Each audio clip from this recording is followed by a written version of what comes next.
نبی پاک صلی اللہ علیہ وسلم پہاڑ پہ بیٹھ کے پڑھتے تھے رات کو، تو وہاں نا ابو سفیان بھی آ گئے سنتے سنتے،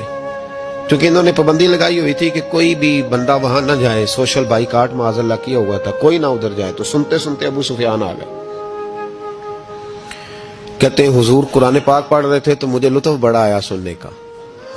تو وہاں ایک قریب جھاڑی تھی، تو ابو سفیان جھاڑی میں بیٹھ گئے، ساری رات نبی پاک نے قرآن پاک پڑھا اور ساری رات انہوں نے سنا۔ ہمیں اتنا ذائقہ بات سن کے بھی تو آنا چاہیے نا۔ کہتے ہیں اب مجھے نہیں پتا تھا کہ اخنس بن شریک بھی کہیں آیا ہوا ہے، اس نے بھی وہی بھی یہ دیکھنے آیا کہ کہیں کوئی وہاں آیا ہوا تو نہیں، وہ بھی کسی کونے میں جھاڑی میں بیٹھ گیا، حضور قرآن پاک کی تلاوت فرماتے رہے، وہ ساری رات سنتا رہا۔